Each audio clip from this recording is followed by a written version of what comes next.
Alright, that's not the right screen at all. Welcome, welcome. Morning, good afternoon, good evening, everyone. That already happened. And of course, Guac taking home the... I don't know. The burrito, I guess? It's kind of funny that he qualified and then immediately Flying Taco also qualified. And so now, hopefully they get to fight in the Ever-Chosen, because that would just be amazing. We'd have a full-on Mexican food matchup. But hello, hello. Oh, yeah, the forums are in an uproar. What's new? Number one. Number two, yeah, no DLC announcement yet. I don't know. I honestly would have expected it sometime within this week or next week, perhaps. We'll see. I mean, there's still plenty of time. It's only Wednesday. So, we'll see. But yeah, hello, hello, welcome, welcome. We're just waiting right now for a competitor. I may actually jump in, sorry, just adjusting my mic there. I may jump in and actually play a game real quick with Deadly Bunny here, so let's do that.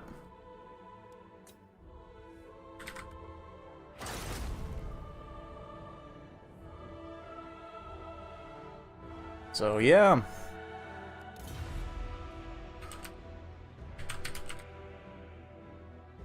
We were waiting on Tank. He's finishing up a game right now. I actually started earlier than I said I was going to when I put out the announcement for players, so yeah, sorry about that. I just was so excited, I guess, today to stream for you all.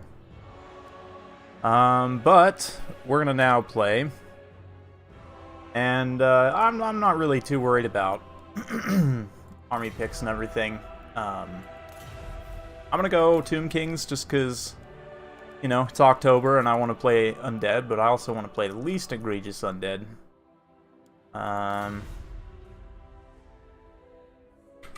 Go Tomb Kings and ban Norska and Chaos.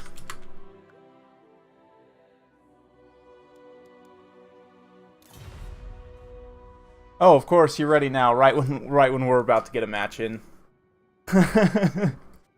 Tank, I'm actually going to roll one real quick, just because I haven't been playing that much lately, and I actually do want to play a match or two today. So I'm going to play this one real quick, and then, yeah, you can play the winner of us.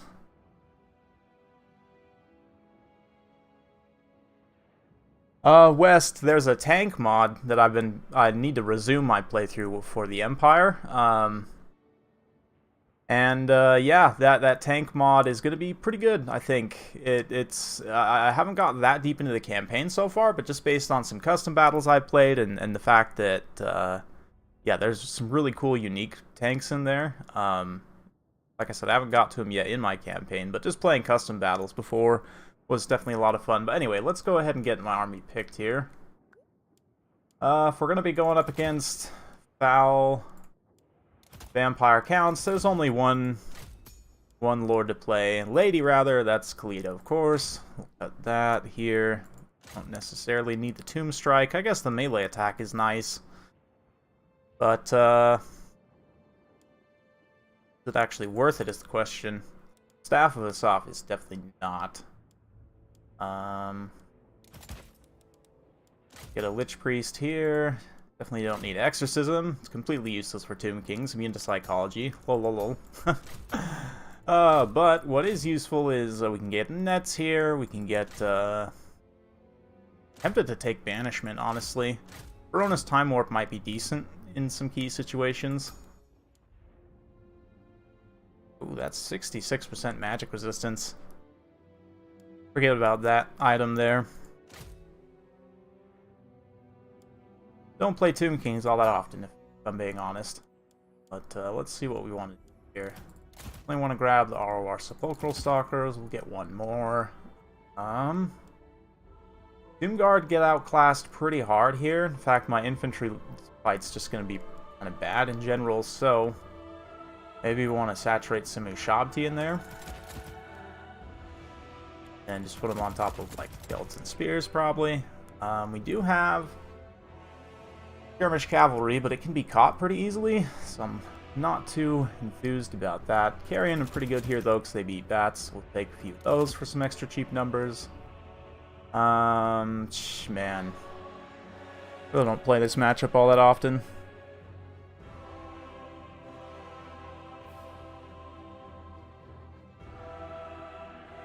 Undead, right? Hey, it's October. We gotta have some fun with it, right? It's spooky season. Gotta have at least a little bit of fun. What else am I actually doing here is the question. Don't really have any good pressure units. I guess I could take a Bone Giant. That's kind of a weird one, but maybe we'll take like one Bow Shabti. And I'm just really lacking in mobility, I feel. Necropolis Knights are just not great here because they lose. Actually, do they lose to Blood Knights? They might not. The thing is, I don't have the same amount of healing for them, so they might actually. The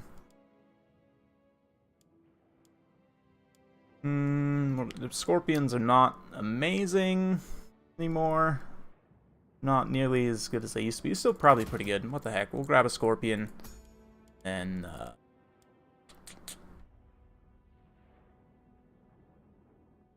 yeah, I could just go with probably 5 regular Skeleton Warriors. Can I afford that? Yes, okay. That gives me 1 more numbers. That's probably better. I don't know if that's actually better, but we'll go with that.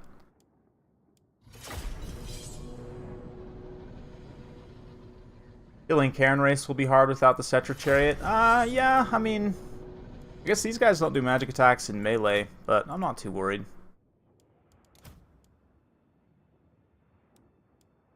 Bleeded does not have magic attacks either. But that's the thing. Tomb Kings just don't have that many units with magic attacks. Sphinx of Usek is just not cost effective, unfortunately. Otherwise, I would take that. But I guess, I mean, Kepperguard do magic damage. They just get stepped on pretty hard here. I don't know. Maybe it's worth it to get them instead of the Scorpion, actually. Now that I think about it, we could do this.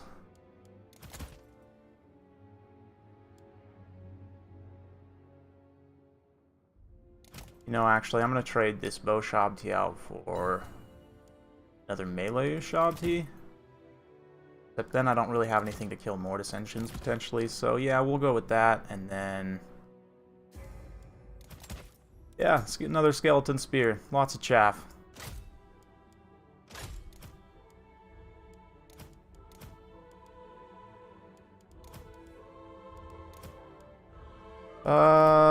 Yeah, we'll run that. Really awkward amount of gold left for chevroning, but we'll put it on a carrion, that's fine. Kepperguard get 2 shot by Scabscrath. Well, hopefully I can dodge it.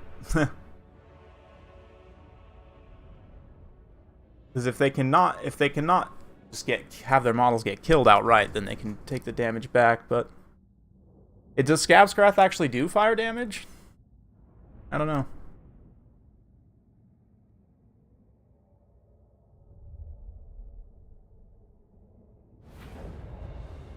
I don't know if Scabscrath actually does fire damage. I would need to check that. I don't know if it does. But I'm pretty confident here. Not that this build is super meta, I'm just having some fun anyway. Like I said, I don't play Tomb King super often. It's interesting, actually, probably out of any of the undead factions, if I had to say, like, I probably play Vampire Counts the most, actually, just because they have the best cav. And you guys know me, I like cav. So that's usually what I'll run.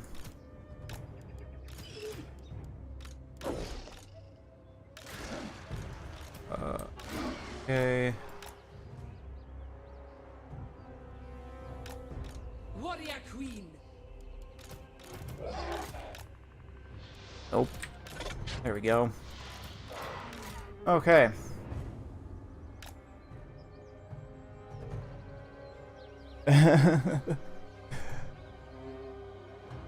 Oh, magic and fire. Interesting. Not know that.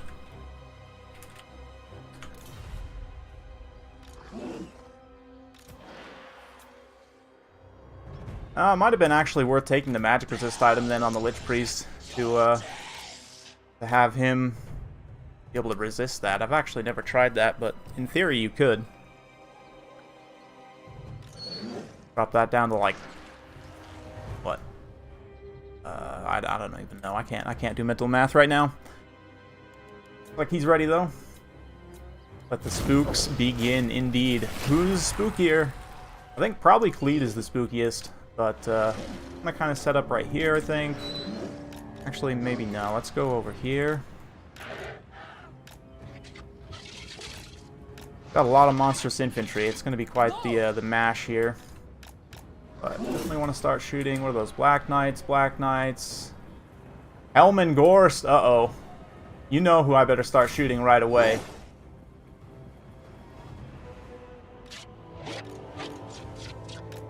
That's right. That's right. Okay, we'll bring these guys over here, kind of set up like this. Want to be pretty active here. We'll kind of slide everything this way.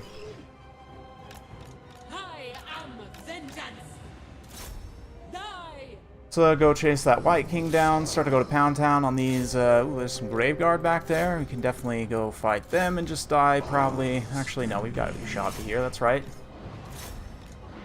Kind of just set up here. We'll keep pounding Gorst. In fact, let's go ahead and net Gorst.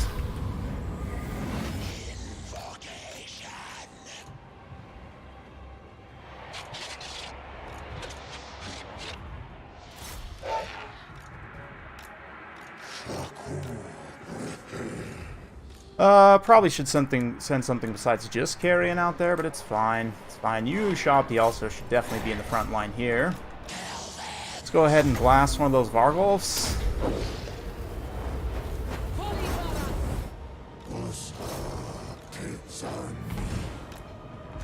Maybe just send the Spearmen in there as well. Let's actually send these guys up. We sent probably too many resources over there, but that's fine. Oh yeah, Gorst is getting pounded.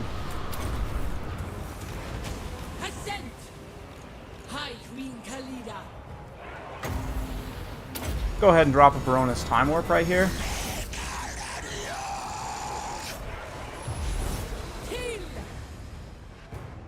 Might be a little bit overkill, but it's fine. Also, my shop tier now getting bogged down, which is not great, but we are detonating that Vargulf. The serpent strikes. The queen moves. Go ahead and roll back over here. Move you guys back over here. You guys can start rolling up the flanks now a little bit. Those shop keep running. Let's go ahead and go after those guys. See if we can't bail out there. And can we get a nice surround on Gorst right here? Just to get a little panic. Get the nice Ushati summon on Gorst and just immediately go to town there. Go ahead and disengage with you guys. Let's see, can we detonate another Vargulf? We did not successfully disengage those guys.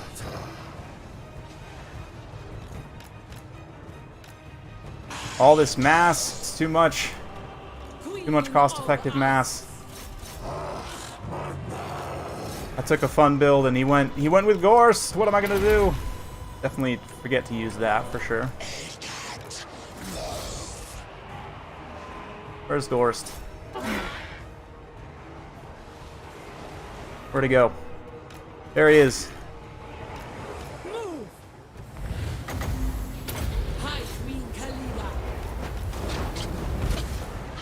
Oh, that did a lot of damage.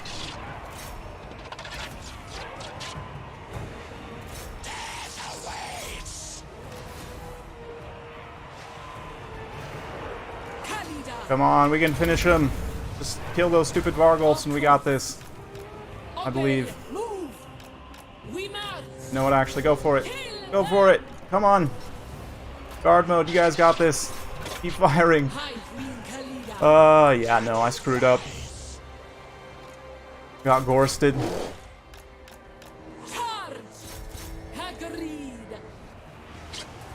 Yep. Definitely not enough. He might have just stream sniped my build, honestly. I have no idea. I would hope not. You never know, though. I mean, random people doing whatever. But yeah, Vargulfs are cool. Double Vargulf is cool. It's definitely fun. Vargeists actually were a pretty decent pick here, but... Okay, what are you guys doing? What are you guys actually even doing over here? Can we get rid of these Black Knights? No, you guys can't even pull out of zombies? Come on, what are you doing? Like, what is going on here? I really don't understand how this one unit of Black Knights is simultaneously bogging down like a quarter of my army. This is so ridiculous. What is happening right now? I guess it makes sense somehow. Like these Ushabti are just like, oh yeah, no, we can definitely not follow a movement order at all.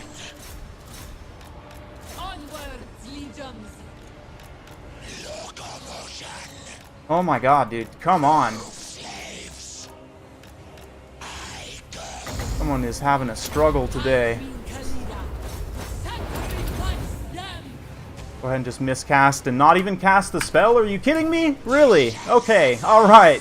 That's awesome. Way to go. GG, I concede. GG game. Thanks. Thanks, CA. Big thanks to that one. Unbelievable. I thought that bug was fixed, but I guess not. Alright, that's the end of that, and we'll get Tank in here.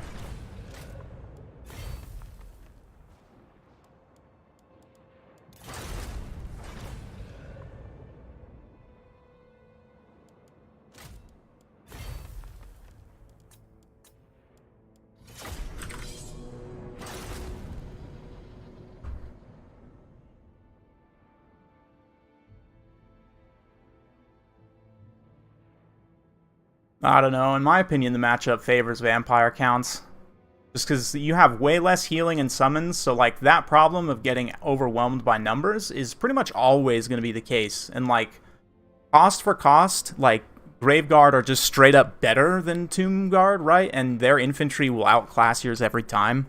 Not to mention they have way more passive healing, and yeah, I think the matchup actually pretty heavily favors vampire counts, in my opinion. But... I don't agree at all with that, Fordroyan. I don't think there's one build that is an auto-win for any matchup. But, yeah, I mean, I would say this matchup heavily favors vampire counts. Yeah.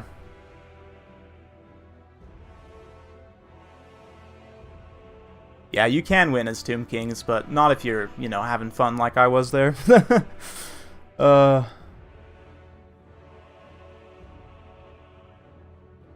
What? Blood Knights are not... What? Blood Knights literally kill all of the Tomb King's infantry. Like, there's no Tomb King's infantry that don't just straight up destroy. Plus, and then you can cycle charge monsters in the late game. And, I mean, they have enough AP that it works. Yeah.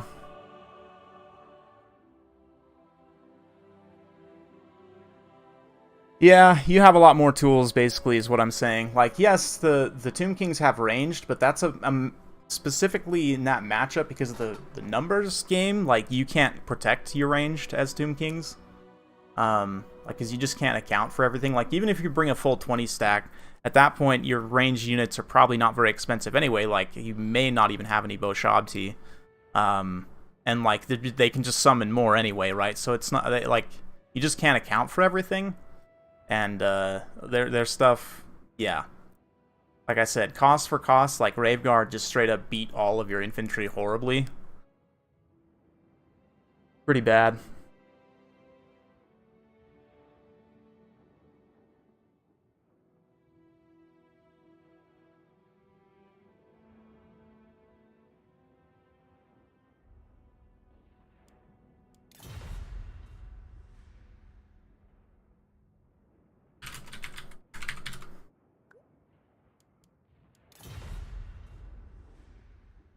It's on the Discord, Tank. It's literally, I mean, it's on the Discord. It's been there forever. It's always going to be there.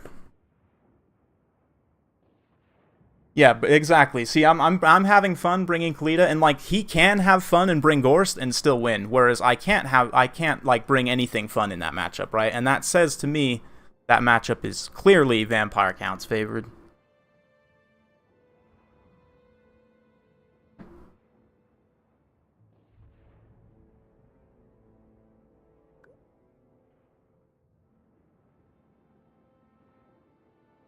I definitely 100% disagree. There's no way. Cleta has a mount, so she can't possibly be in the bottom 5 lords, because the bottom 5 lords are all foot-only lords. They're all foot-only lords, because that's, like, by default, that's the least useful lord type, because they're slow, they get knocked around, they're generally pretty useless in combat, even if they're a quote-unquote combat specialist. Like, Ungrim for sure is the worst.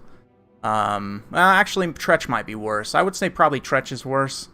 And then Ungrim number 2. Sigvald's probably number 3. I don't know. Sigvald does actually have regeneration, so I might put him at, like, number 5. Yeah. I mean, Grimgor has an ability that's castable at a range. So does Queek, so I might kind of have them equally tied for 4th. Whereas Skarsnik's abilities actually makes him very competitive. And he also, you know, has infinite mass, doesn't get, well, not infinite mass, but he doesn't get knocked over, right? So that, he's not really like a foot lord. Same thing for like Thorgrim, right? He's not, even though he's infantry speed, he does count as large. And, like, he's, you know, he's a thick boy, doesn't get knocked over, so. Yeah. Snitch is a special case because he does such an insane amount of damage, and he actually is pretty fast. Like, especially with his buffs active, you can get him up to like 50-60 speed. So that, I mean, Snitch doesn't really count because he's so fast. Yeah, Vlad is a Lore of Vampires caster, so he can't be in the bottom 5, you know, because he has the best lore magic in the game, and also he's one of the hardest characters to kill. So even though he's not amazing, and again, he has an ability that's castable at range. Master Beguilement, minus 40 melee attack, is castable at range, and that's not insignificant. Yeah, but Rapunzel has a mount. That's the thing. Any lord with a mount is going to be better than foot-only lords. Probably, I would say the other one's probably a dwarf lord. I don't know. Grombrindle is kind of okay because of the smoke bomb, but Belagar's, like, kind of cost-effective for the stats, but I would say maybe you just lump in, like, all of the dwarf lords into one. Just say dwarf foot lords. Arnessa. Yeah, actually, I would put Arnessa in there. Yep. I mean, she's not terrible. She does have a net, though, and she's kind of fast, too, but she's also not undead on an undead faction, which is hilarious. Yeah, she does have the crab mount too, but she's pretty fast. I don't know. I don't know if I could put her in the bottom 5. Definitely Tretch, Ungrim, probably Queek / Grimgor. And then, yeah. Have to think about it a little bit.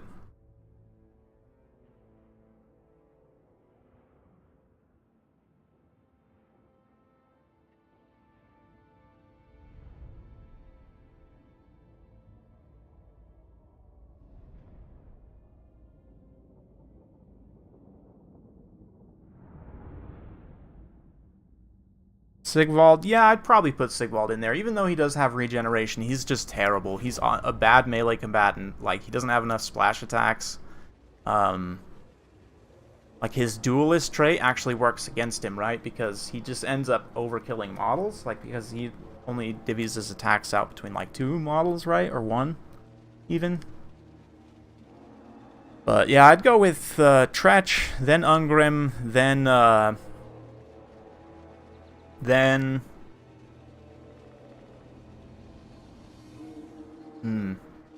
Tretch, Ungrim, then Sigvald, then probably Grimgor / Queek. Yeah. Tretch buff Stormvermin. Yeah, but why would you take Tretch when you can take any of the, like, very strong lords that Skaven have? Because Skaven do have, like, I might put Snitch. Snitch is for sure an A-tier lord, if not an S-tier lord. Skrulk is for sure an A-tier lord. Maybe not so much anymore. He's just, like, so predictable. But, I mean, he's still kind of like Morgur. He's gross, disgusting, but arguably very good.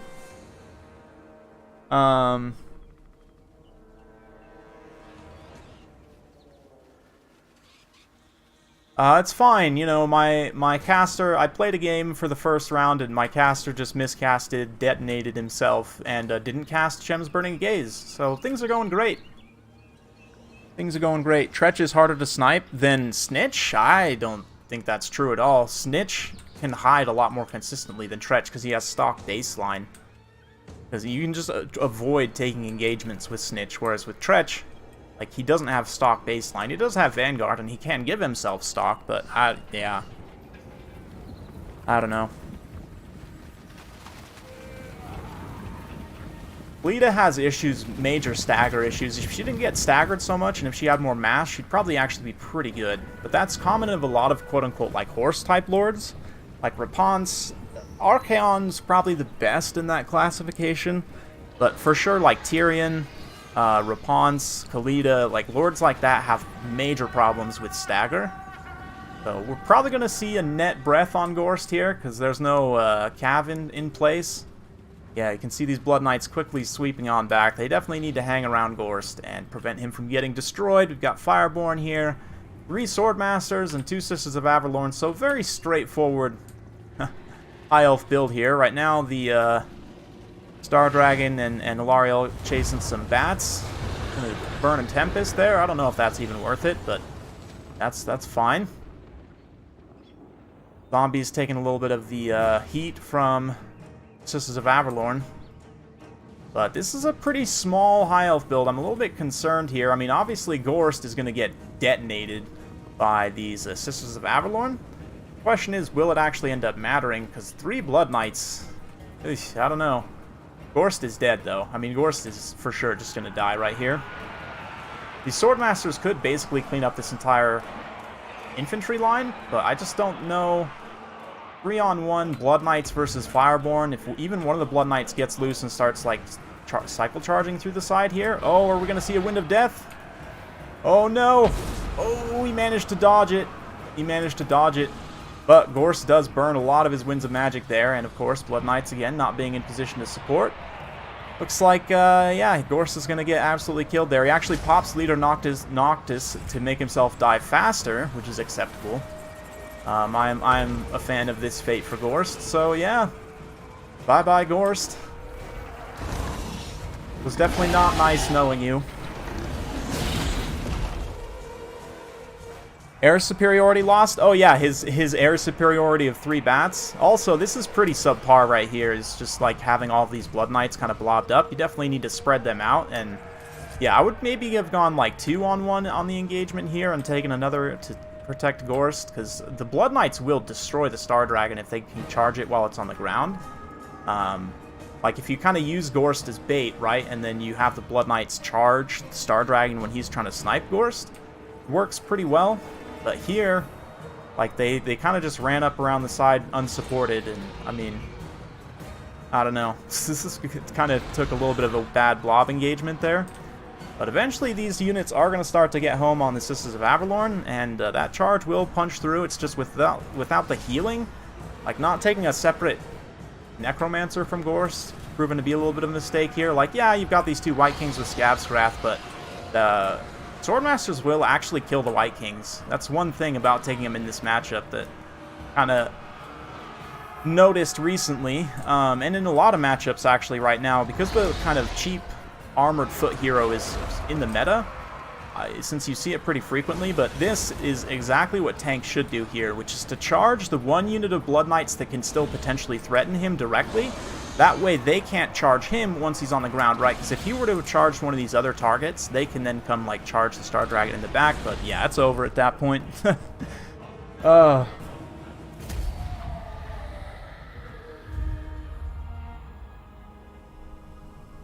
Yeah, it's a very straightforward build from tank, expecting the Gorst, but I do think, yeah, I mean, this is just an objectively weaker build than what he brought against me, but, I mean, I'm a little biased. I think if you're going to go Gorst, you should go Pentacart Gorst, because that's, you know, the best. Go 5 Corpse Carts. Okay, we got Dactyr next up, so let's get him in here.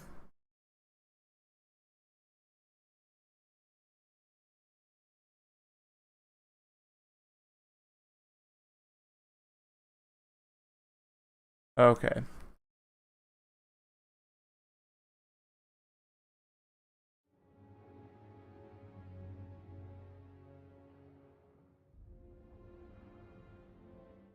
Oh, we were up to 67 at one point, and then we just immediately cratered because, undead.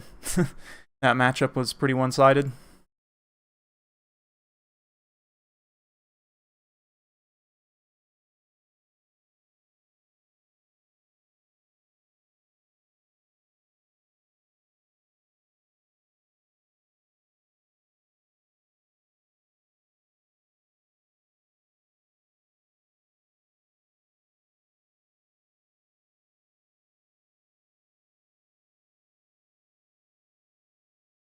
Gorst is probably the worst Vamp Lord next to Master Necromancer. I don't know, actually. I think he might be better than Vlad just because he's a Mortis engine.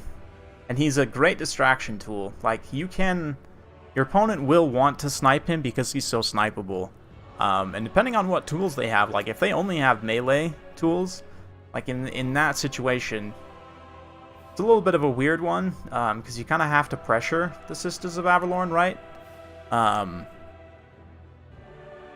Yeah. I think it's probably take a Black Coach in that matchup, honestly. Run Disruption in case they do bring a heavy skirmish line.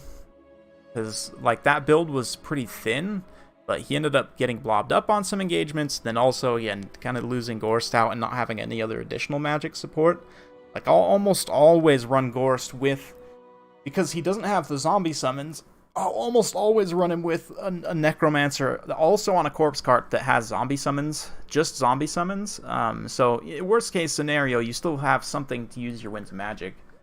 And can also provide some extra healing and leadership support. And then, yeah, often I will take actually no spells on Gorst and just take the spells on the Necromancer.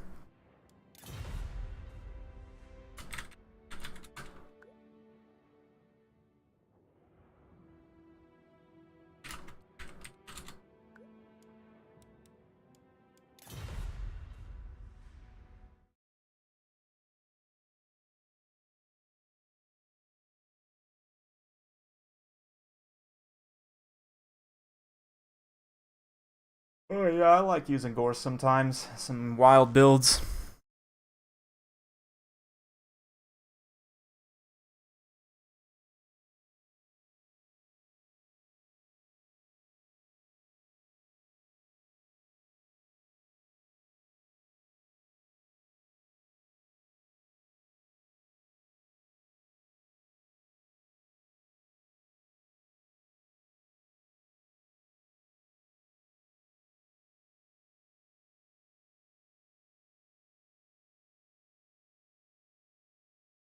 Oh, and my game crashed. Okay, awesome.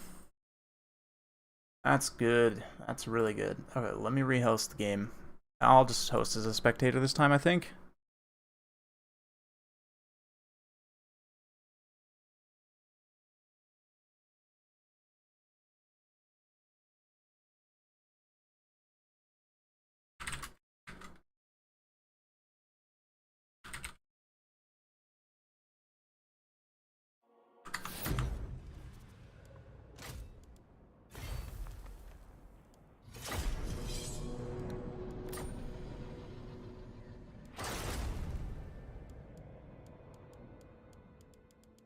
Okay, and here we are, back in the new lobby.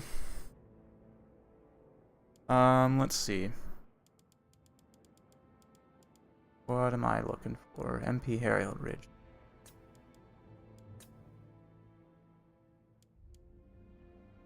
Let me go grab a drink of water, guys. I'll be right back. Give me just a sec while we get these guys in.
Okay, nice to start the music for like 10 seconds there. uh, Probably not going to be going too long today. Got some other stuff I need to get done.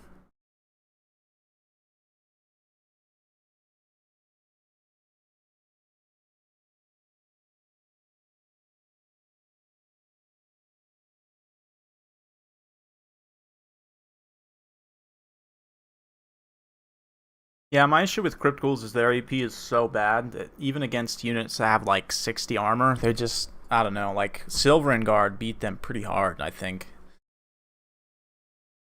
I'm like 90% sure.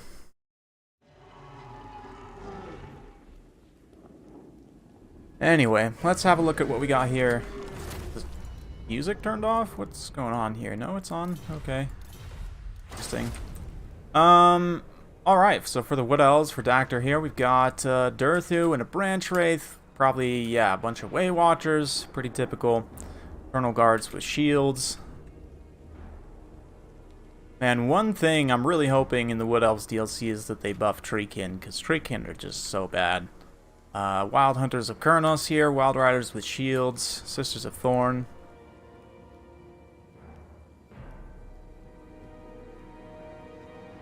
Yeah, I mean, if you want to learn how to play against humans, like, I don't know, even if you only play campaign, like, just kind of watching multiplayer and seeing how they deploy, how they kind of micro different things, it is a little bit different than playing against the AI. Especially on higher difficulties, like this melee kind of centric focus won't really work because they just have way better melee stats than you. Like even their lowest tier troops will beat, like zombies will beat your basic troops easily, right? So, yeah. Anyway, let's have a look. Got some Norskins. So the werewolves came out for Halloween. They're ready to go. Or Hexenacht, or whatever it is in Warhammer. Berserkers, got some Ice Wolves, some Javs, some more werewolves, Wulfric, Beasts of Tashnar. And that's it.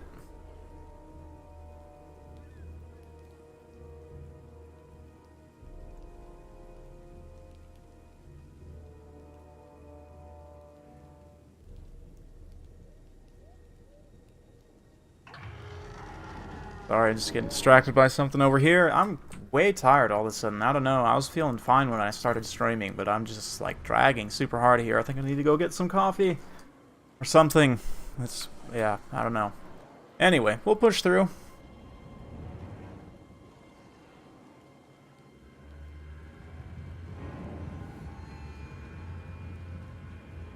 These guys are going to get started, and right off the bat, Wind Wolves are just gonna blast the Beast of Tashnar here.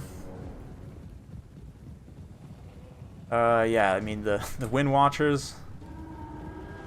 Skin Wolves actually now gonna be the targets, and they managed to dodge that volley pretty well.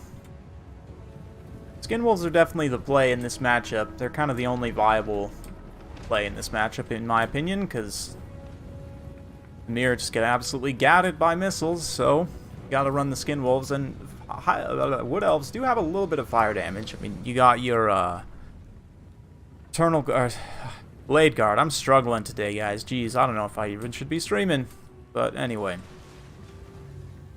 Yeah, Eternal Guard with the Hagbane tips, magic damage of the Hagbane tips and the poison is nice because they've got physical resistance, and then obviously the fire damage is good too because of the fire weakness. So kind of both variants actually are pretty good. I'd have to look. Are Hagbane tips cheaper than the armor piercing? I believe they are, than the Starfire shafts. So probably honestly better to take the Hagbane tips given the low armor of the Skin Wolves. You really want the circumventing that physical resistance more than getting the fire weakness. Fire weakness is what, 25%? So it's a very slight, it's a 5% increase trade-off. I don't know, very, very tough to say. But right now they're kind of just shooting whatever, which is fine. Getting some pretty good value just wrecking one unit of Berserkers here as Dactyr kind of kites it out. Sisters of Thorn probably could be playing up and forward and using those poison javelins to kind of aggressively try and pull these Beasts of Tashnar into a bad position, and maybe also get these Skin Wolves into a bad position here. But yeah, the Ice Souls are going to eventually connect over on this side, on those Eternal Guard. You can see Durthu coming over. Again, he does magic damage too. So he can also punch the Skin Wolves just fine. And here comes a quick hit-and-run charge in the front line from some Wild Riders and the Sisters. Again, they're going to try and pull these beasts out of position. And then there comes the snipe attempt. Did they actually take down any unit models? No, not yet. And it looks like the Way Watchers are a little bit exposed here. The Cav, nice little counter charge here. The magic anti-large of the Wild Hunters is going to be quite strong if they can connect on some models here. A little bit over-blobbing, and Tank does get a good counter charge with these Skin Wolves. The Shield of Florence to give extra weapon damage and physical resistance is a pretty nice play to help mitigate some of that damage. That charge honestly wasn't all that impactful. Because they were all targeted on one unit, like, could have been perhaps a little bit better. But obviously it's a micro situation, it's tough to say. But, oh man, look at Wulfric now just getting absolutely gadded. A really nice Curse of Onrare, too. Very well placed, going to debuff the melee attack of all the units in this big blob fight. That will mean that Durthu's just going to slap Wulfric here. The Curse of Onrare does kind of negate his melee attack buff, right? And you've still got the defense debuff on Durthu, but Durthu just slaps back so hard, and you've still got all these Way Watchers as well. The Elf Cav, the Reindeer, is going to charge in. These Way Watchers firing, and you can see what I'm talking about there with the anti-large and the magic damage of the Wild Hunters. It's just so strong here, being able to push off the Skin Wolves. I almost wonder, like, armored Skin Wolves definitely are not worth it, but maybe because specifically they trade better with Wild Riders, you would take them here. You still just get absolutely destroyed by Way Watchers, and those would make the Starfire Shafts probably the slightly better option than the Hagbane tips. But yeah, things are looking pretty rough right now. Some of the Skin Wolves are going to come back, but Wulfric is shattered. He's not dead, which could be critical. But look at this. Durthu's also getting absolutely lit up by javelins. Just turned into a pine cone. I don't even know. Durthu is glorious. Oh yeah, I agree. Just here amongst his people, fighting for these trees against the foul werewolves, and it is pretty appropriate. I feel like, you know, in your sort of prototypical Halloween wood, the trees are absolutely alive, right? So Durthu is, in a way, Halloween themed when you think about it. It's like the Wizard of Oz, right? When they're going through the apple orchard and the trees start like yelling at him or whatever. I don't know. Maybe that's a thing. See the Branch Wraith just kind of standing back here in case these Marauders or the Beasts of Tashnar want to come back, because they cause fear. They can easily rout them away. But credit to Tank here. He's actually pulled this back quite a bit from how far gone it was. The damage done to Durthu here. And, yeah, these Skin Wolves coming back and being able to get another little timing push is doing okay, but the Berserkers are starting to run out of steam a little bit. Good cycle charge from the Sisters and from the Wild Hunters and everything, but they're now going to switch back and maybe try and chase off these units back there. And honestly, the Skin Wolves, they'll fight for a little bit of time, but Durthu just slaps them so hard. They really can't stand up to a top-tier combatant, especially with magic damage like Durthu. Durthu, I think, is probably the most underrated, quote-unquote, like, world beater. I don't know. I would probably consider him a top-tier combat lord in certain aspects. His biggest downside is that he's so slow. 35 speed is very slow. He's Footlord speed, but he's a giant Footlord. He can get knocked over, too, which is kind of a downside of Footlords, but at least he's a caster and, you know, won't get knocked down by these measly, tiny werewolves. Just slaps them down right there. It's just stay down. Oof. Slaps another one down. Just putting them in their place.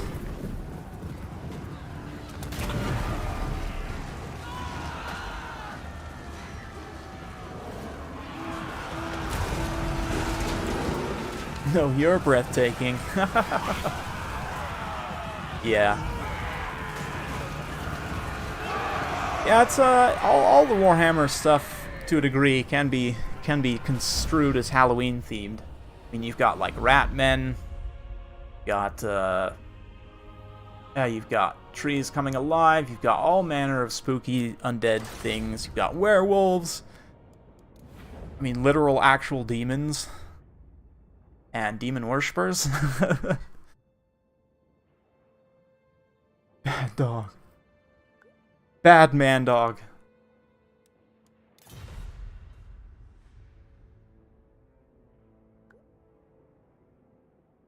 Yeah, Waywatchers still Waywatchers. Durthu is too thick.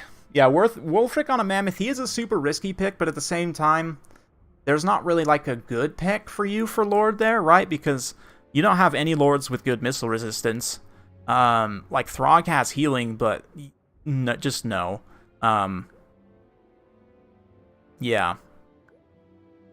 You don't really have a good Lord choice, in my opinion, there. I would say Wulfric on the Mammoth has the most HP, so there's an argument there that you just try and tank out the damage, but it didn't end up working there. High Elves don't have that much appropriate for Halloween. Well, they get exploded into bloody bits. That's pretty appropriate for Halloween.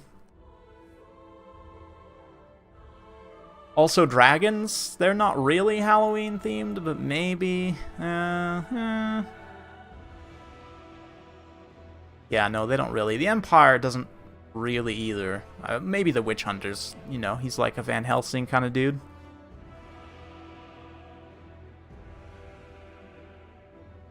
Alariel's without makeup, there we go.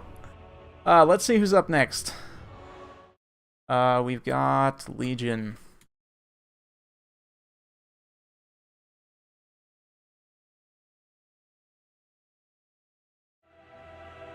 Yeah, he at least has the HP to tank. Exactly. That's what I'm thinking. That's what I was saying. He has the most HP out of all the choices. Chariot. If the Chariot had more HP, actually, that would definitely be the best option. Because Wood Elves, believe it or not, are pretty bad against Chariots. Like, because their cav is kind of expensive, right? And they can't bring very much of it. Treekin are just not good. And all of their infantry is super light. Like, Chariots can be really good against Wood Elves in certain situations. They're not prepared for it. I mean, with that build, I think he probably had enough Wild Riders to keep things protected. But, man, if Wulfric had more HP on the Chariot, that would be more viable there. Just doesn't have enough.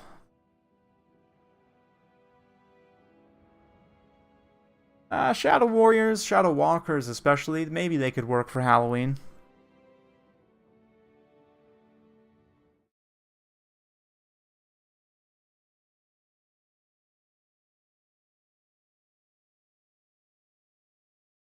Okay.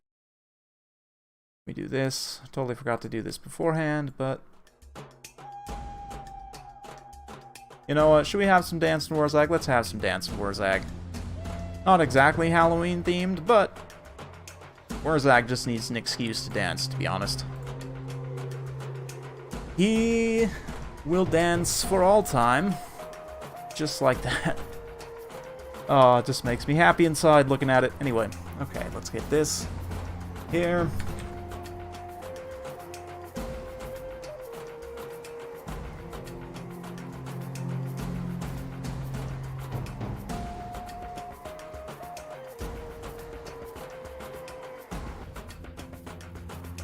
Yeah, mammoths, they do, because they're so big, they do get easily stuck. It is true.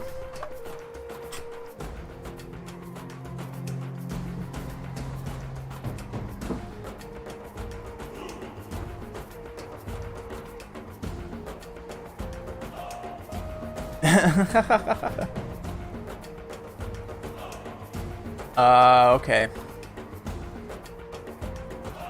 Oh yeah, Voodoo Caster for sure. Absolutely.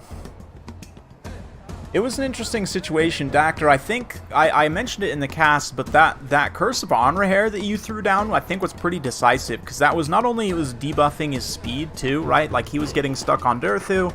The Forest is also debuffing his speed on top of that, right? So that's what, 44% speed debuff just between those two things.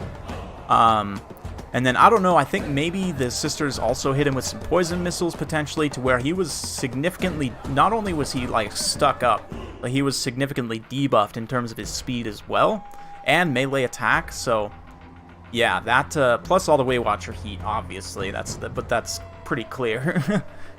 Yeah, I think that Curse of On-Rare, yeah, that slow bomb was super on point. That was very well placed. And well timed, like, yeah, good stuff. Oh, was the smoke bomb in there as well? Oh, I didn't even catch that. Yeah, with the smoke bomb too, that's literally like 90%. Yeah, that's maximum speed debuff, right? You're at minimum movement speed. So,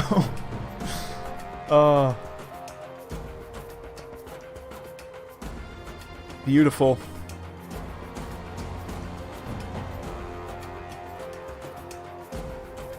Let's go ahead and switch up the map. We'll go to Oakenhammer.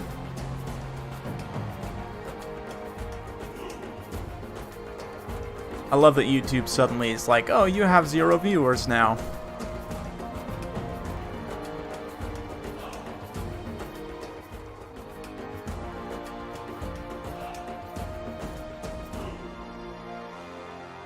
Yeah, Mortar is just, I mean, just so competitive because regeneration and double chaos spawn summons. I would love more lords for Beastmen and Norska both. They really need more lords. Yeah, Curse is a very underrated spell, but when you bring the Sisters of Avalorn, you get one built in, right? That's part of their deal, is you get one built in, and you only really need one in the right engagement, as we saw there, to make things, you know, turn that much more in your favor. Yeah.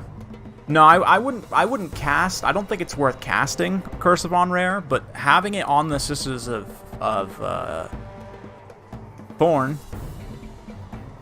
is very good. It's very, very good. Using it, especially because they can stack it with their own poison missiles, right? So you kind of gets a dual slow utility there. Yeah.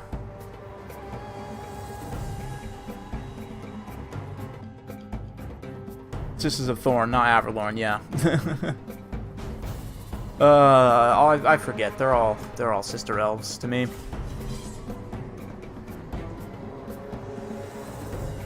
Catch you later, Zach.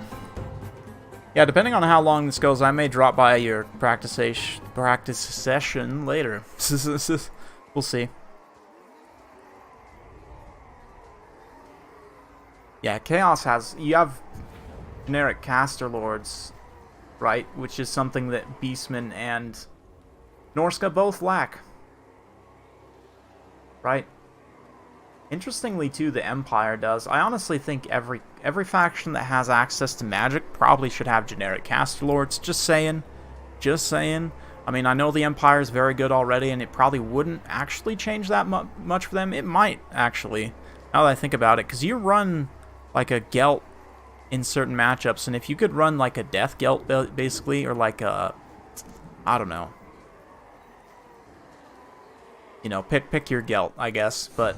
They might have to give him like the Griffin or something to make him really stand apart from other caster lords on other factions, especially because the high elf generic caster lords all have monster mounts, so I wouldn't see why they wouldn't get it. But anyway, what was I saying? Warzag is still here. Thank you.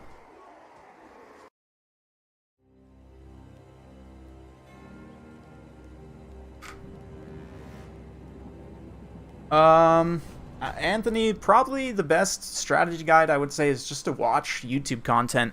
Like, there's some written stuff out there, but like, because of the way things work in practice, I would definitely just recommend watching multiplayer content. But let's have a look here. Man, Dactor, I liked his build last time. I do not like this pick at all, though. This is probably one of the worst units in the game, in my opinion. I'm gonna make a video about them soon, how they're underrated, or overrated. Like, these guys are so bad because of how squishy they are, but they do hit very hard. We've got Chaos Spawn, Gorehordes with shields here, Morgur, Grey Shaman, Lord Wild, some Ungor Raiders, full of Centigores. Good stuff. Up against Tomb Kings. Like, I get the pick, but the shields, because of the extra armor and melee defense, the fact they have a 55% missile block chance, which is crazy for monstrous infantry. Unique to them, actually. Like, this just makes them so much better.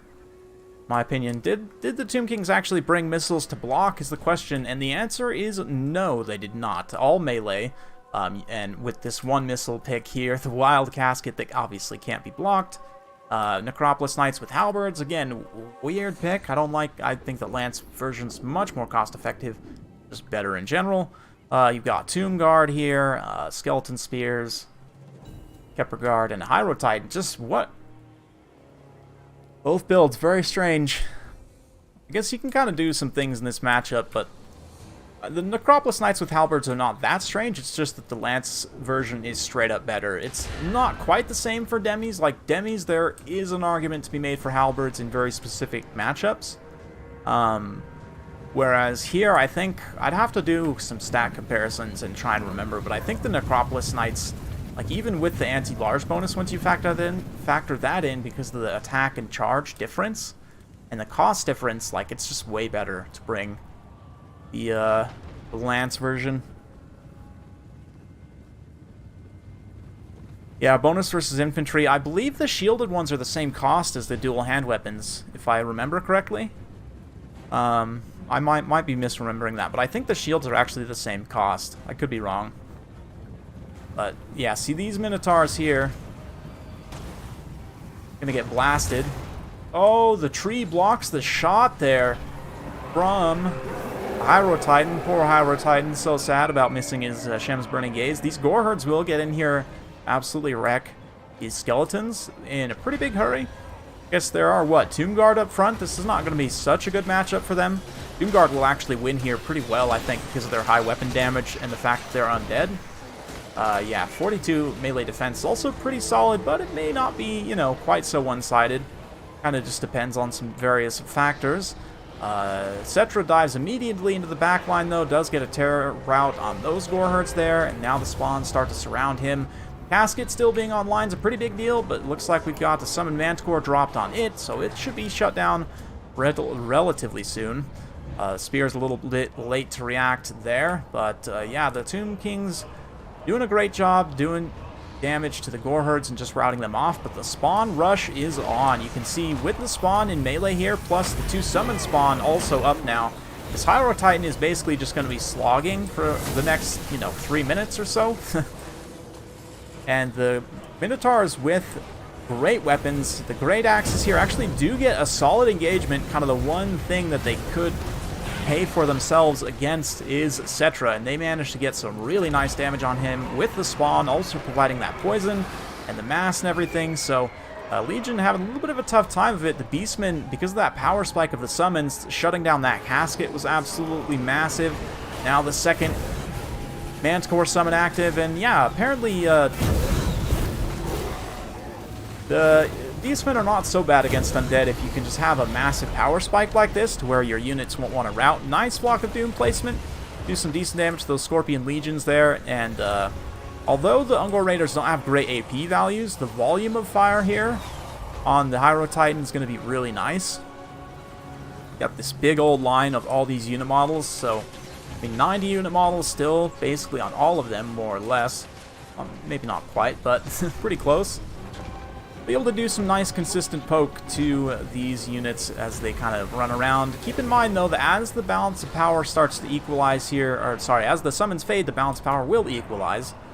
But I don't think it's going to be enough at this point. The Razorgore Chariot also can charge in, do a little bit of armor piercing damage. Nice detonation from Cetra there. Kind of does a little bit of a drive-by. With that, now going to come Unify with the Hyrule Titan. This is good. If they can fight back to back, then they won't be in contact with as many unit models at the same time, right? That's one of the things about monster mashing, is when you have your monsters together, like, they won't get surrounded in the same way, without support. Obviously, you want to try and fight with support whenever you can, but Cetra very slowly trying to path through. I'm not sure what exactly he's going after, what his movement or attack order is, but he's going to get worn down regardless. Just all the Ungor Raider fire, the spawn slaps, tentacle pokes. Yeah, a lot of arrows and a big target. Turns out, it's great. Yeah. Yeah, I think Ungor Raiders are probably the best low-tier skirmish unit in the game, if I had to say. Like, if you say, like, 600 and below, I'm gonna go with Ungor Raiders as the best missile unit. I don't know. That does include Orc Airboys, though, in that range. 500 and below for sure. Yeah, if you go 600 and below, Orc Airboys are also pretty good, but Ungor Raiders are just, man, they're awesome. Such a good unit. GG to both players.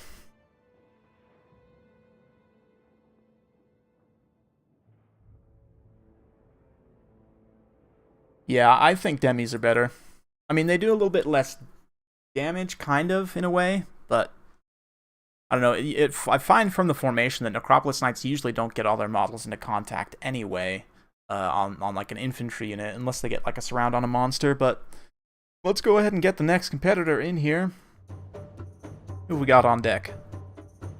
Looks like it's Pesky or Pesh? I don't know. Pesky. I've asked him how to pronounce this before. I just forget because I'm a potato brain. Chameleon Skinks, though, oh yeah, they're right at 600, though, is what I'm saying. So if you're talking below 600, for sure it's Ungor Raiders. That's kind of where it starts to break off, is that like 550 to 600 range is where you start to get like Chameleon Skinks is a great example. I'm trying to think, like, I mean, the Dwarf Skirmishers also kind of in that range a little bit as well. The shields on them makes them pretty good. You got like Lothern Seaguard up there too. It's an argument to be made for them just because they have spears and they have pretty good AP values too for bows.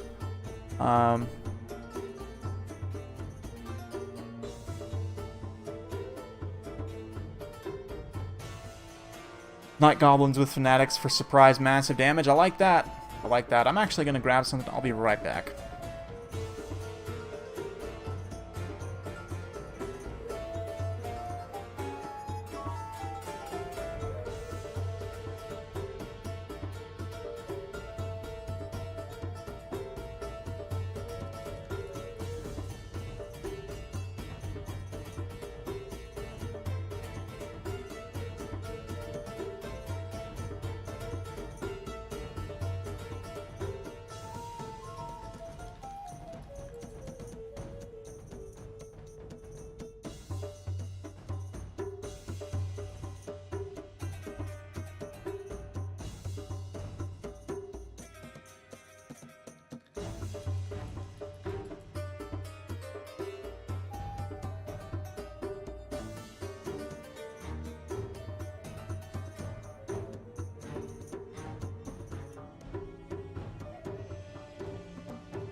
Alright, I am returned, and let's go for map. Do we have some fun with it? Go with the tiny map.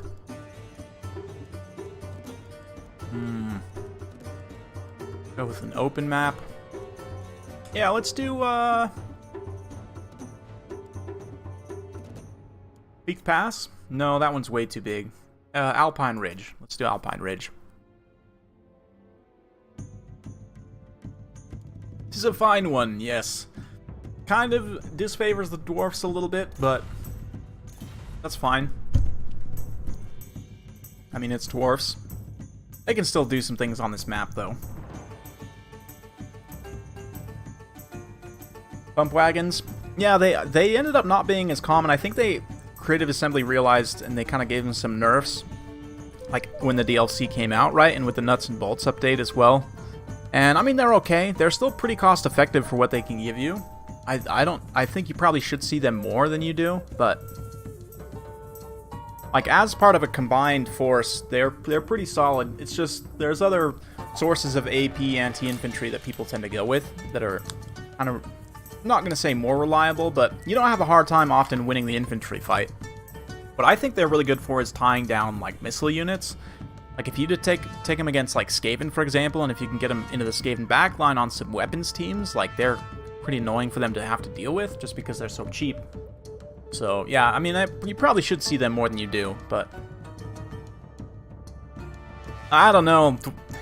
People say the matchup is Dwarf favored. I don't think so. I think it's pretty even, if anything.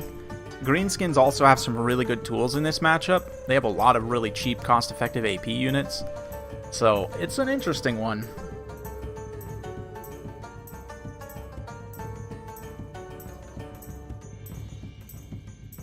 Yeah, the Flappa variant at 650 is pretty solid. I would agree with that. Borcav's also not bad too now, though. Like, with their buffs, they're pretty solid. You have a lot of choices with Greenskins, is what I'm saying. Their roster's in a good spot.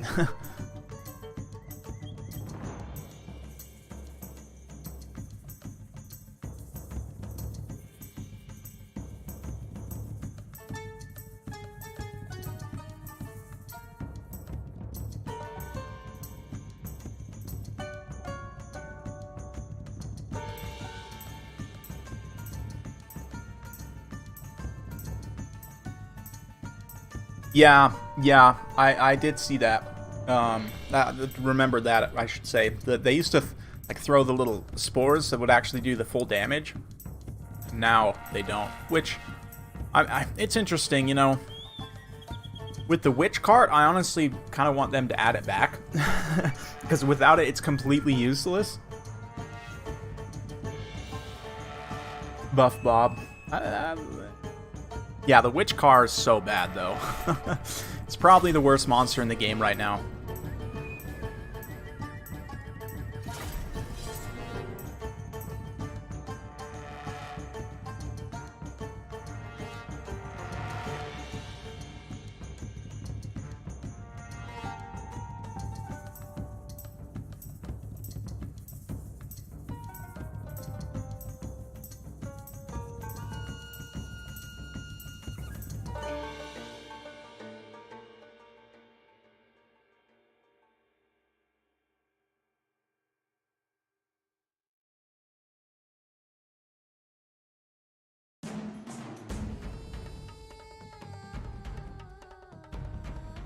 Sorry guys, just getting distracted by something over here.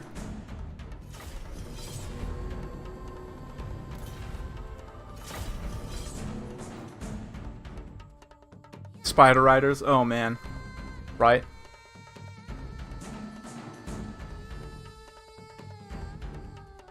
Oh, you better bring an engineer. Yeah, Engineer actually in certain matchups is not a terrible pick. Like I might try him against Lizardmen and Tomb Kings maybe. Like the factions who kind of have to monster rush you, like Overload Tools, they can be a good kind of extra piece in that arsenal to help combat that. But yeah, in other matchups like this one, where the Greenskins generally go with more of an infantry rush or like chariots or something else, I don't know. But what do we got here? He did bring a cannon. Uh-oh. There's not really a great place to use a cannon here. Whoops. Just go ahead and make that super loud for a sec. I honestly really should get like a physical thing that I can have here, like full stream, actual physical stream deck. Control all this stuff, but hey, we'll get there someday. Anyway. Yeah, for the Dwarf build, like I said, he does have a cannon. He's got gyrocopters as well. I don't know why. I don't see people bringing the bomber much. I think it's probably one of the best units in the Dwarf roster right now because of that suppression effect. But anyway, does have a couple of choppers. Copters, if you will. Blasting charges. Got some Dwarf warriors, Rune Lords, Slayers, Dragonback Slayers, couple of Troll Hams, and a Thunderer. For the Greenskins, got some Squig Hoppers.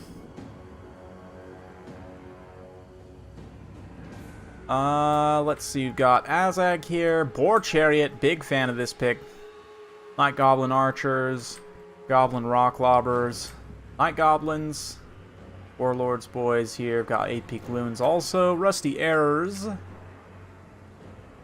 and Spider Riders, more Squig Hoppers. Nice, kind of wide build. I'll be curious to see if the catapult can fire over this slope, because it's not that much of a slope, like especially over the center here. I think it should be able to shoot up and over, but I like the aggressive Gobbo Vanguard just immediately seizing the high ground here. Ooh, and then the wild shift.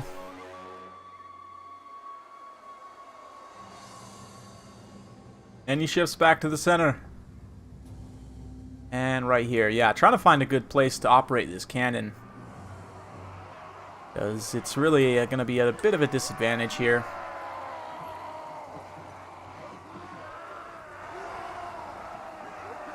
Look at this Rune Lord, just so angry.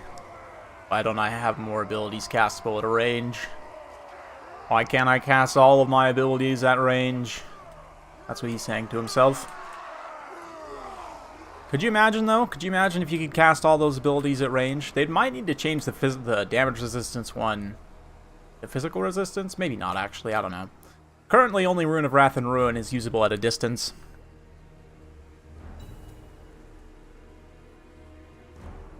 If you want a fun combined faction, I would say Empire is a good one. Any of the factions that have a well-balanced or a wide variety of units. So Empire, Greenskins, I would say both the High Elves and Dark Elves. Yeah, like any faction that has a good variety of units is one that you can have some fun with. I would say probably Empire or Greenskins, but in campaign, yeah, I would never recommend Beastman campaign. Greenskins and Empire campaigns are both like up to date and pretty fun right now as well. So I would say those two. And then yeah, Dark Elves and High Elves as well. Dark Elves and High Elves, you kind of get sucked a little bit more into the spam, but Bretonnia is another one too. If you wanna have a fun time and learn how to do high micro stuff, then Bretonnia's, you know, they're primarily a cavalry faction, so you'll definitely learn how to micro cav. But yeah, this cannon now opening up some shots. The Greenskins, I like their aggression initially, but right now they're kind of just chilling back, like not really advancing here. Trying to get the catapult up and into range. Catapult was not able to fire over the slope until just now. And let's see, these Gobbo crew gonna have a bit of an artillery duel here, I guess. Let's see. In terms of what units are getting shot, does go after just some miners, I guess. Probably throw rocks at the Trollhammer torpedoes.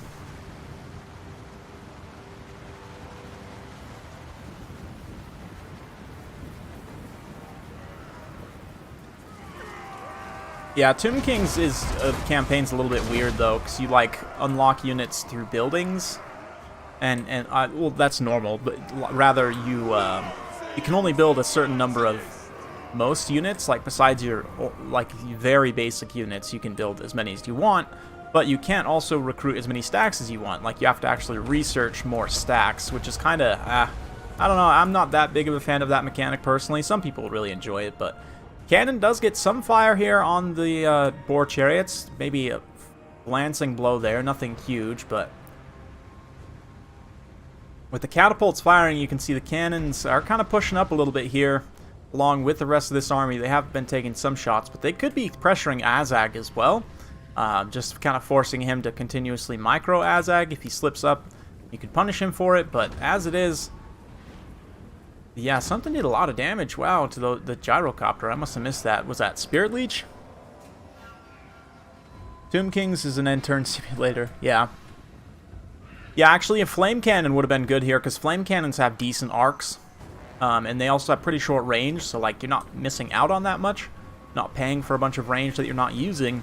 And flame cannon's also very fun against the Greenskins, because, you know, low leadership, high shock damage means... and the leadership debuff means that you can route units quite easily with it, but... Let's see here. Azag's going to have to be very careful. He can still get completely detonated by these Trollhammer torpedoes, just absolutely blown to smithereens, and will he do so? Looks like the Thunderers are going to open up shots. He does a bit of a miscast there, trying to overcast some Spirit Leech, it looks like. Doesn't take too much damage. But Gobbo's incoming. We got Gobbo's incoming. We've also got the Chariots incoming. They're going to try and land home a charge before the Gyros deal with them, and that's who's getting that Spirit Leech. Was those Gyros.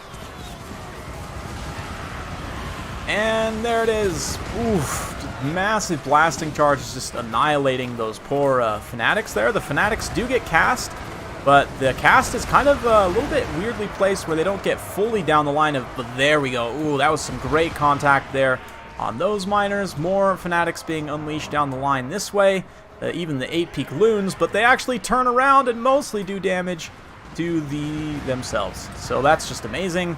Blasting charges, detonating all the Gobbos. This is one problem you run into very quickly if you run an all Gobbo build in this matchup, is that blasting charges make you very sad, and your stuff, none of it will stay in fight. So we're going to see some leadership issues probably right out the gates for Greenskins, and that is largely the case.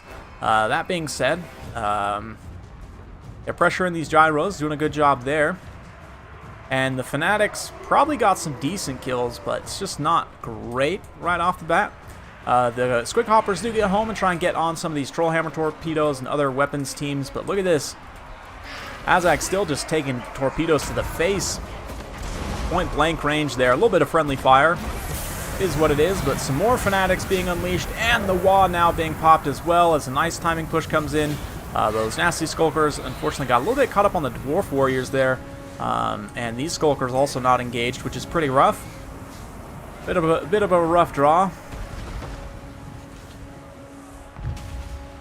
Yeah, full surround. I don't know if the Dwarfs are actually in that big of trouble, though, because a lot of these, the surround is, it looks like a full surround, but it's not actually, because you can't get all the units, like, they weren't all brought in at exactly the same time. This is often the mistake I make as well when playing Gobbos, is you really have to actually get a full surround before you send it in, and you need something to take the blasting charges as well. Like, I almost would have maybe run the Chariot in to, like, soak the blasting charges first. Yeah, I think the Greenskins are just going to run out of leadership here, and it does look like with Azag being routed, they're starting to have some issues. A lot of archer units kind of overblobbed right here as well. This catapult's still firing. It's up to only 32 kills, though. So it's not super accurate, unfortunately. The ROR probably worth it here, honestly, for the extra accuracy. Oh, man, look at those Trollhammers. Such a cool unit. Little torpedoes. Little grenade launcher things. Oh yeah, Azag doesn't like that at all. Another nice Fanatics cast, though. Just gonna rip through the Dwarf lines here.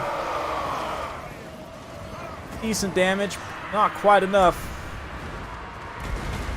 Oh man, the blasting charges. Oof, just annihilating the Night Goblins there. Blasting charges, definitely more powerful than Fanatics, I would say. Number one, because they're kind of more passive, like you don't have to actively use them as much. They also can be wasted, and you've got the 3 casts of the Fanatics, but yeah, that's going to be it for the Greenskins.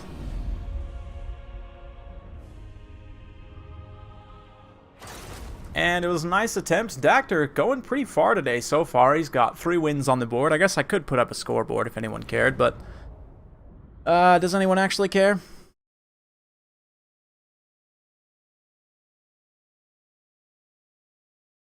Looks like that actually might be it. Maybe? No, that can't be it.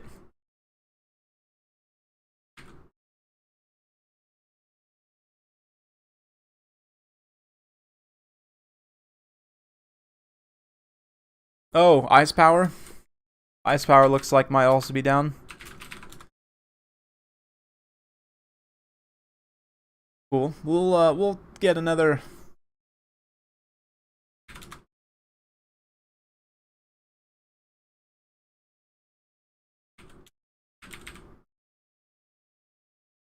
Looks like Killarinu's up next. I just yeah, just totally skipped over in my mind because I typed it wrong. Not even on purpose this time. Usually I type it wrong on purpose. I type everyone's name wrong on purpose. Because, yeah, that's fun. Looks like turns starting at King of the Hill as well in 20 minutes, so yeah, this will probably be the last one for me. And I'll go over and check out that. His list is probably already full, but it's all good.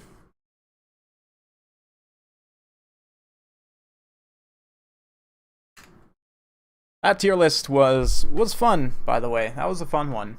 I enjoyed recording that. I initially intended to like chop it up and also publish like bits of it, like clips of it basically on my channel, but my audio that I recorded ended up getting just completely wrecked. And like I was trying to go through and splice like my line and then like Felcon's line and then just try and salvage it somehow, but it was a lot of work and I don't know. I mean, the full discussion's up on his channel anyway, and I think people probably should watch the full discussion, so... Yeah. Crown of Sorcery only brought him his death. Oh, yeah. Oh, yeah. Let's go ahead, and I'm going to switch now. We're going to go Karag Drawn. No, I don't like that one too much. A little imbalanced. Go Galbaraz.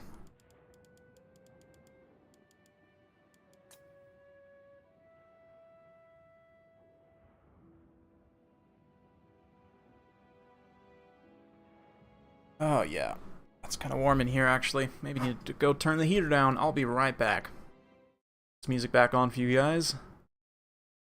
Don't go away. We'll be right back.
Okay, and I am back.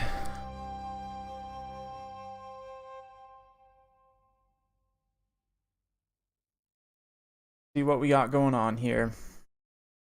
You guys are just about ready. So we'll finish it up, and then, yeah, we'll have some fun. Have some fun with Turin's Koth. Starting up soon.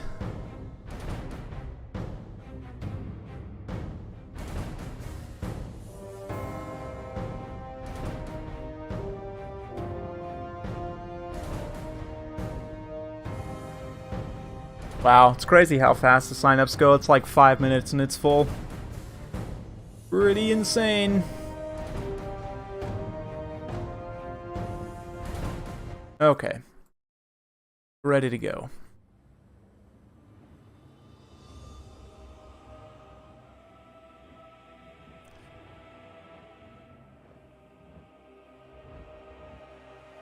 And here we are, last game of the day. Big thanks everyone for coming out. I've been able to stream too much lately because I got a ton of stuff dropped on me. Just been working on a lot of random projects recently, but we'll be keeping it going with more content, more streams coming soon. I guess since we didn't have the announcement yet this week, like I was kind of almost going to hold off on my tank campaign, but I think I'm going to bring it back, so we'll probably do that maybe Friday, and then maybe try and do something. I know Happy Puppy's got her thing Friday, I want to say. But I'll maybe do another Koth or something on the weekend too. We'll see. But let's have a look here. Is that Malakith? Oh man, it's been a while since I've seen Malakith up on the dragon.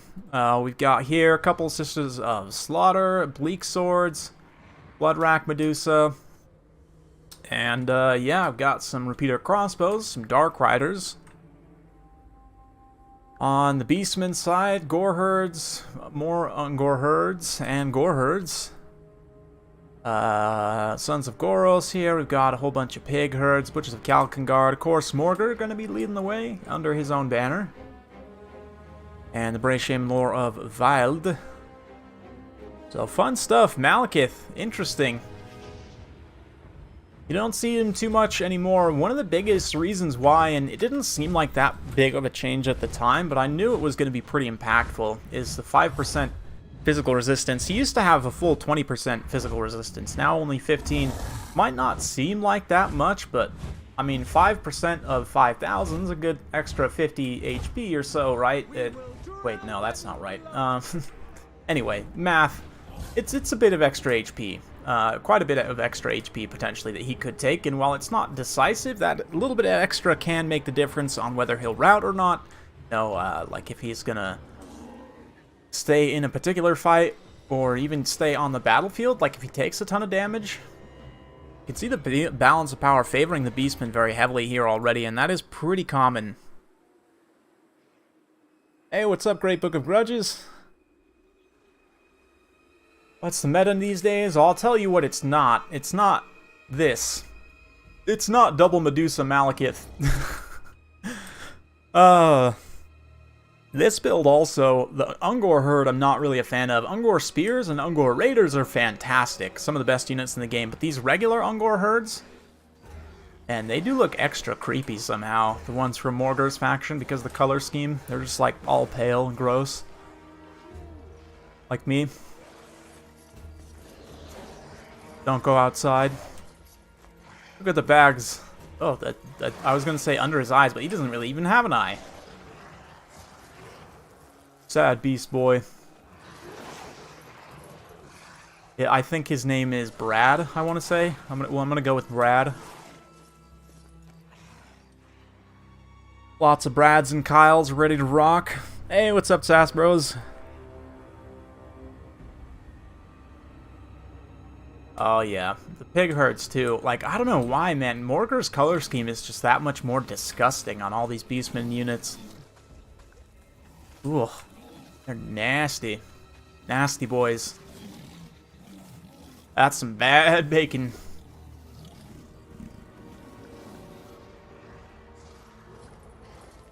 What can they do, though, is the question. What can they do against such reckless Medusae? ROR and the regular, they look so cool. One of the coolest looking unit models in the game, probably, but they're just not amazing. And the animations, too, like the way these little snake boys kind of slither along as she slithers along. Like, props to the animators who did this. That must have been quite the challenge. Jimmy, perhaps Keith. Yeah, they're all like Brad's, Kyle's, you know. Oof, that detonation, that just killed like 10 Ungors, probably. 20 Ungors, oh man. Woo! Wow, against tightly packed infantry, that actually does a lot of damage. And you can see how it like throws the Minotaurs back. The gaze attack there from the Medusae. Oop, kind of cancels that one out. There we go, blasts another Minotaur down. Just absolutely sends them flying. And that very quickly routes those Ungor herds too, which is no surprise. You can see the Dark Riders pull up into range. They're going to start to throw at the Butchers of Kalkengard there. And having the Medusa be set up almost like range units in the backline is pretty good. That being said, this flank is about to get rolled up super hard here. All these range units are going to need to get the heck out of dodge, which they are now doing. Malakith drops down for a little bit of a fight in this melee engagement, but he's really not doing much here. Mostly just sad swords getting deleted. A really nice Brain Burster there, too, going after... not Brain Burster, Vile Brain Tide Burster. Going after these Sisters of Slaughter right here. Very cost-effective at the same time. Morgar's also popping his leadership buffs here. We've got all sorts of stuff going off. Is that what looked like potentially a Soul Stealer? Or no, the ability, that's right, of the Red Siren. Forget about that. It's like a Flock of Doom, basically, but slightly better, and you can only cast it twice. But got a Cygor summon right in the middle of this line, but suddenly all the melee units are gone, and he's like, okay, I guess I just throw rocks then. Beastman push is pretty tough, though. You can see just overwhelming strength on this side, with the double spawn summons and the pigs also pushing through. If the Dark Elves can weather the double pig summon and try and equalize things, they'll be able to come back. The Cygor summon also very much falsely inflating that balance of power. But this is pretty bad. The Bloodrack Medusa getting absolutely surrounded by pigs here. She's not really going to have the mass to be able to pull out of this. And right as I say that, she uses an animation to extricate herself and now easily could escape. She gets knocked down by the pigs even. Oh man, just a weird engagement happening over there. Malakith gets on the ground and also gets surrounded by the Centaurs and pigs, and this is where that little bit of HP, physical resistance I was talking about earlier. I mean, obviously not against the magic damage of the Sons of Goros, but against the pigs at the very least, and against all of the friendly fire of these crossbows would definitely be helpful. A little bit of lag there, no big deal. But it looks like Killarinu's probably got this one in the bag. Dactor, unfortunately, memed too close to the sun with the double Medusae, and that's going to be it, I think. Beastmen, we've seen a couple very, very good games from them. And I do think Beastmen are potentially the most underrated faction in the game. I mean, they were, what, bottom of Falcon's tier list, right? Or was it Dark Elves that were? I can't remember.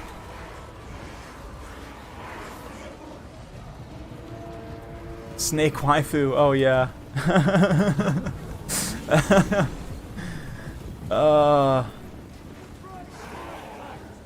Oh man, look at these Dark Riders.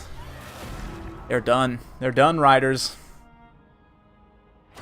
Yeah, good attempt by Dactor. He definitely stood in the pocket, took some hits there, got 3 wins, and he is today's overall champion. But Killarinu steals the final crown for...